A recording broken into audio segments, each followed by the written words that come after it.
अस्सलाम वालेकुम dear students. Mid term के एग्जामिनेशन के बाद हम लोग अब मिड टर्म के बाद पोस्ट मिड टर्म सिलेबस जो है वो हम लोग स्टार्ट करते हैं। और अब हम लोग वीक नंबर 9 की तरफ आ रहे हैं। ठीक है जी। वीक नंबर 9 से पहले, मिड टर्म से पहले, जैसे कि 8th वीक में हम लोग कंज्यूमर बाइंग बिहेवियर पढ़ रहे थे और कंज्यूमर बाइंग बिहेवियर का कुछ पोर्शन हम लोगों ने कवर कर लिया था। और उसको आज आज की क्लास में इंशाल्लाह हम लोग इस वीक में कंप्लीट करेंगे। और उसके साथ अगर हमारे पास टाइम हुआ तो इंशाल्लाह हम लोग बिजनेस बाइंग बिहेवियर स्टार्ट कर देंगे। तो बेसिकली जो हम लोगों ने इस वीक में पढ़ना है, यानी कि वीक नंबर 9 में पढ़ना है, वो हम लोगों ने सबसे पहले कवर करना है types of consumer buying behaviour. Consumer buying behaviour की टाइप्स पढ़ेंगे। उसके बाद कंज्यूमर बाइंग प्रोसेस पढ़ेंगे। और उसके बाद हम देखेंगे कि अगर कोई नई प्रोडक्ट मार्केट में लॉन्च होती है तो उस नई प्रोडक्ट के हवाले से कंज्यूमर का जो बाइंग बिहेवियर है वो क्या होता है। उसके बाद हमारे पास जो इसके बाद हम लोग नेक्स्ट जाएंगे, जैसा कि हम लोगों ने पिछली क्लास में पढ़ लिया है कि there is difference between consumer buying behaviour and business behaviour. तो बिजनेस कंज्यूमर मार्केट और बिजनेस मार्केट। तो जो हमारा अगला टॉपिक होगा वो हमारा ये होगा कि हम लोग डिस्कस डिस्कस डिस्कस करेंगे कि बिजनेस मार्केट्स क्या होती हैं, बिजनेस बाइंग बिहेवियर क्या होता है, प्रोसेस क्या होता है। उसके बाद हम लोग फिर देखेंगे कि किस तरीके से जो टेक्नोलॉजी है आजकल की वो हमारी बाइंग प्रोसेस जो है, हमारा जो बिहेवियर है उसको किस तरीके से इन्फ्लुएंस कर रही है। चलें जी, फिर बच्चों स्टार्ट करते हैं। जब हम शुरू करेंगे तो सबसे पहले हमारे पास एक डायग्राम आता है जिसमें हमें बताया जा रहा है कि there are 4 different types of buying behaviour. ठीक है। अब हम जब बात करते हैं टाइप्स ऑफ बाइंग बिहेवियर की, तो there are 4 different types of consumer buying behaviour. ठीक है जी। 4 टाइप्स को इसी तरीके से ग्राफ के अंदर ये जो एक मैट्रिक्स है इसमें एक्सप्लेन किया गया है। इसमें हम लोगों ने वर्टिकल एक्सेस में देखा है कि देखा जा रहा है कि क्या है, डिफरेंसेस क्या हैं बिटवीन द ब्रांड्स। ठीक है। और दूसरी तरफ हम देख रहे हैं कि इन्वॉल्वमेंट ऑफ बायर जो है वो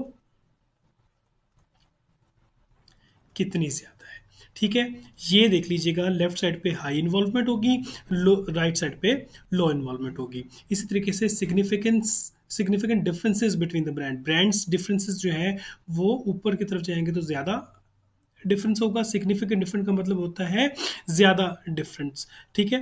और थोड़ा सा डिफरेंस बिटवीन द ब्रांड्स तो ये हमारा फ्यू कहलाएगा। ठीक हो गया। अब 4 बिहेवियर्स हैं, behaviour number 1, behaviour number 2, behaviour number 3 और बिहेवियर नंबर 4। ये 4 टाइप के बिहेवियर्स होते हैं। जब हम लोग नॉर्मली, चूंकि हम लोग जो कंज्यूमर बाइंग बिहेवियर की बात करते हैं, तो जैसे मैंने पहले भी बताया था कि जब कभी हम कंज्यूमर बाइंग बिहेवियर की बात करेंगे तो इसका मतलब है कि कंज्यूमर से मुराद मैं और आप और हमारे घर में इस्तेमाल होने वाली रोज़मर्रा की चीज़ें। ठीक है जी।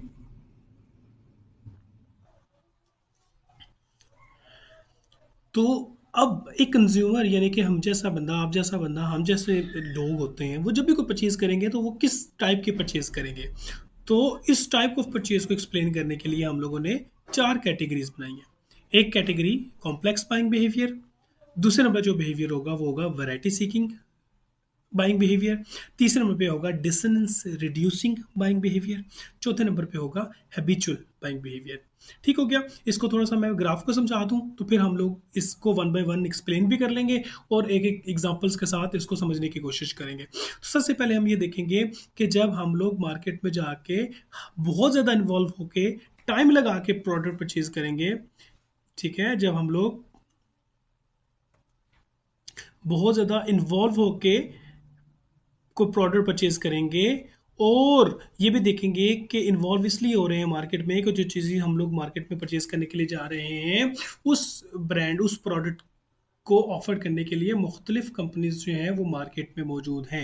मिसाल के तौर पे एक छोटी सी एग्जांपल अगर मैं आपको रेफ्रिजरेटर की दूं, तो रेफ्रिजरेटर खरीदने के लिए अगर हम लोग जा रहे हैं, अगर हम लोग मार्केट में फ्रिज खरीदने के लिए जा रहे हैं तो रेफ्रिजरेटर यानी कि फ्रिज के लिए मार्केट में डॉलन्स, मार्केट में ओरिएंट, उसके अलावा पेल, उसके अलावा वेव्स,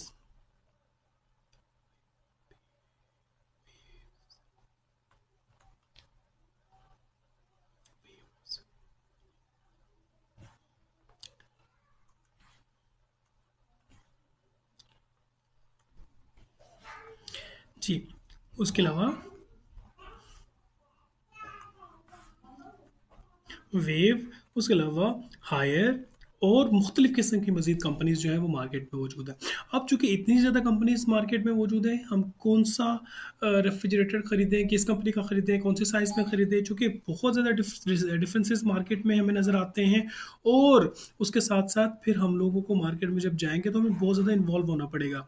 क्यों इन्वॉल्व होना पड़ेगा? क्योंकि हमने ये देखना है कि कौन-सी प्रोडक्ट जो है वो हमें सूट करेगी, कौन-सी प्रोडक्ट सूट नहीं करेगी, कौन-सी प्रोडक्ट जो है वो ज़्यादा ग्रेटर वैल्यू हम लोगों को दे रही है। तो ये सब कुछ देखने के लिए फिर हम लोगों को बहुत ज़्यादा सोच-समझ के, जाँच-परख के प्रोडक्ट जो है वो परचेज़ करने के लिए जाना है। तो इसलिए इसको कहते हैं कॉम्प्लेक्स बाइंग बिहेवियर। कॉम्प्लेक्स से मुराद एक चीज़ जो पेचीदा होती है, बहुत आसानी से समझ नहीं आती। जहाँ पे बहुत ज़्यादा ब्रांड्स मौजूद होती हैं, तो वहाँ पे फिर हम लोगों को डिसीज़न जो है वो इतना ज़्यादा आसान नहीं होता, डिसीज़न मेकिंग मुश्किल होती है।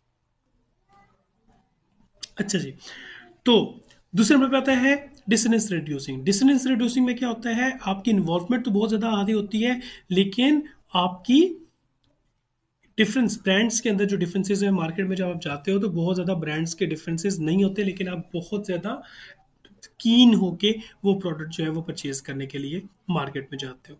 तीसरी ठीक है, इसके साथ इसके एग्जांपल्स भी पढ़ेंगे। तीसरे नंबर पे आता है वैरायटी सीकिंग। वैरायटी सीकिंग जैसे कि ज़ाहिर है, नाम से ही ज़ाहिर है कि इसमें हम लोग क्या करते हैं, हम इन्वॉल्व बहुत ज़्यादा नहीं होते, क्योंकि मार्केट में डिफरेंसेस बहुत ज़्यादा हैं और एक ही प्रोडक्ट जो है वो कई एक ही प्रोडक्ट जो है उसको ऑफर करने के लिए कई कंपनीज मार्केट में मौजूद हैं। तो इसलिए हम एक मार्केट के एक प्रोडक्ट के बाद दूसरी प्रोडक्ट कंपनी की मार्केट पे, तीसरी कंपनी की मार्केट पे, चौथी कंपनी की जो प्रोडक्ट है वो परचेज करेंगे, पांचवी कंपनी की प्रोडक्ट परचेज करेंगे, जस्ट फॉर द डिफरेंस। तो हम इतना ज़्यादा इन्वॉल्व नहीं होते, हम लोग चेंज चाहते हैं, just for the sake of a change हम लोग परचेज करने के लिए जाते हैं।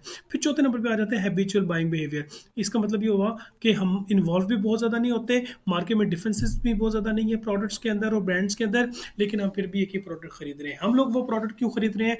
बिकॉज कि हम लोग आदी हो चुके हैं उस प्रोडक्ट के। ठीक है जी, अब इसकी एग्जाम्पल्स जो है वो हम लोग अब डिस्कस करते हैं और वन बाय वन हम इसकी एग्जाम्पल्स पढ़ते हैं।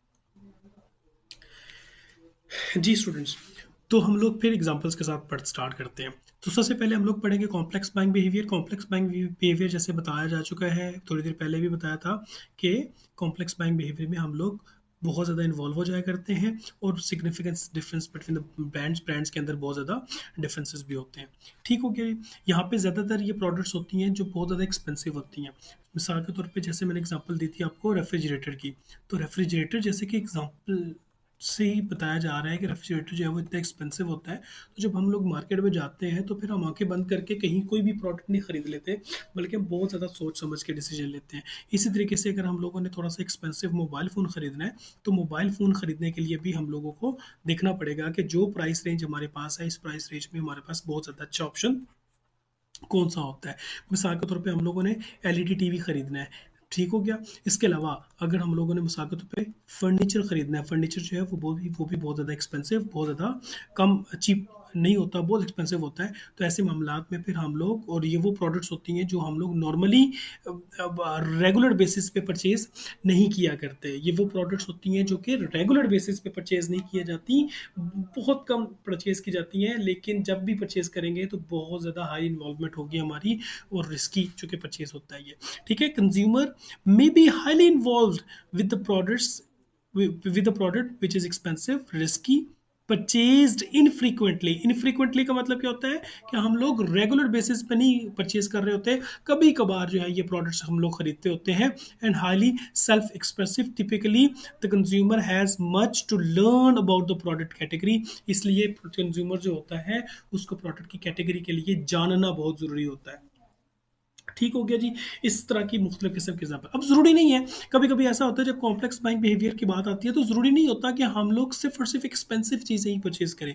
कभी कभी कम एक्सपेंसिव चीज़ें जो है वो भी होती हैं, लेकिन वो ऐसी प्रोडक्ट्स की सूरत में होती है जो हम लोग for the very first time purchase करने लगे हैं, या कोई नई प्रोडक्ट मार्केट में आती है। इसकी मैं छोटी सी एग्जाम्पल अगर आपको दूँ तो वो होगी हैंड सैनिटाइजर की। ठीक है जी, हैंड सैनिटाइजर्स। अब आपको मालूम है कि हैंड सैनिटाइजर्स जो है वो लोग इस्तेमाल कर रहे हैं। हैंड सैनिटाइजर की काफ़ी सारी ब्रांड्स मार्केट में मौजूद हैं। तो जब हम लोग किसी शॉप पे जाएंगे, किसी स्टोर पे जाएंगे या किसी मॉल में जाएंगे,